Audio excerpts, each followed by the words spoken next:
ఎవరు తీసుకున్న గుంతలో వాళ్ళే పడతారు. ఈ కుర్చీ టచ్ చేయడానికి కూడా ఆయనకి అర్హత లేదు వాసుకి. మేము రాజకీయాల్లో ఉన్న నుంచి ఆయనకి ఎందుకు అంతలో కక్ష మా మీద? ఆయన చేత అయితే దమ్ముంటే నా కుర్చీ తీసేయమని ఆయన్ని మమ్మల్ని ఇబ్బంది పెట్టడం బాలినేని శ్రీనివాసరెడ్డి అప్పటి నుంచి 2004 నుంచి ఈ రోజు వరకు మనల్ని ప్రతి ఎలక్షన్లో ఇబ్బంది పెడతానే ఉన్నాడు. ప్రతి ఎలక్షన్ శివప్రసాద్ రెడ్డి గారికి ఎవరినో ఒకరిని పెట్టి ఓడించాలి శివప్రసాద్ రెడ్డి గారిని అని ఆయన ఆలోచన అదే. ఓడించాలి, బూచేపల్లాలని ఓడించాలి. ఆయన బూచేపల్లాలో గెలవకూడదు, ఆయన గెలవాలి. ఏదైతే ఆలోచనతో ఉన్నారో బూచేపల్లిలో గెలవకూడదని ఎవరు తీసుకున్న గుంతలో వాళ్ళే పడతారు, ఖచ్చితంగా పడతారు.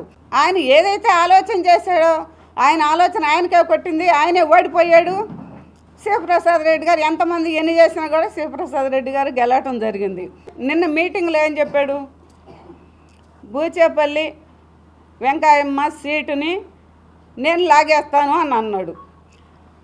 బూచేపల్లి వెంకాయమ్మ సీటు బూచేపల్లి వాళ్ళ మీద అభిమానంతో మాకు జగన్మోహన్ రెడ్డి గారు సీటు నాకు ఇచ్చాడు జిల్లా పరిషత్ చైర్మన్గా. ఏ విధంగా నువ్వు తీసేస్తావు నన్ను?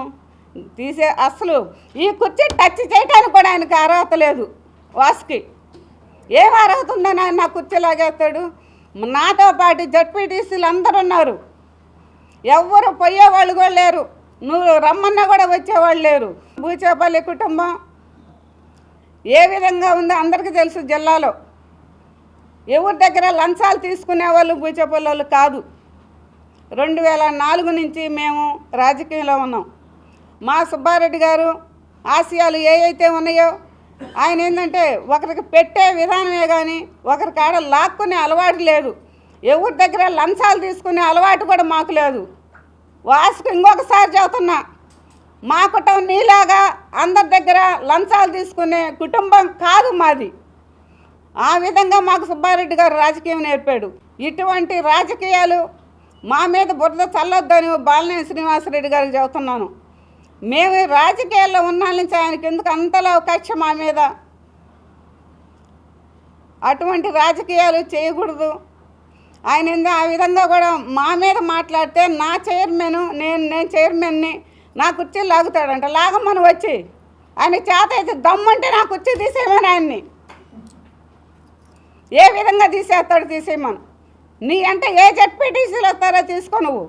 మా కుటుంబం మీద కానీ జగన్మోహన్ రెడ్డి గారి కుటుంబం మీద కానీ జగన్మోహన్ రెడ్డి కానీ విమర్శించే హక్కు బాలినేని శ్రీనివాసరెడ్డికి లేదు. 4 సంవత్సరాలు కావస్తుంది నేను చైర్మన్గా ఉండి. ఈ 4 సంవత్సరాలు మమ్మల్ని ఇబ్బంది పెట్టాడు. నా సీటు ఇంకొకరికి ఇప్పించాలని వాళ్ళ దగ్గర డబ్బులు తీసుకుంటాడు, వీళ్ళ దగ్గర డబ్బులు తీసుకుంటాడు. నీ చైర్మన్ పదం తీసేస్తున్నామని చెబుతాడు. మరి చేతకాలేదు తీసేయటానికి. ఏ విధంగా నువ్వు తీసేస్తావు నా సీటు? నువ్వు నాకు జగన్మోహన్ రెడ్డి గారు సీట్ ఇచ్చింది. ఎవరికి అధికారం లేదు, తీసేసే అధికారం ఎవరికి లేదు. ఇవాళ వచ్చి తీసేస్తానంటే ఎవరు ఒప్పుకోరు. మా జడ్పీటీసీలు కూడా ఎవ్వరు ఒప్పుకోరు.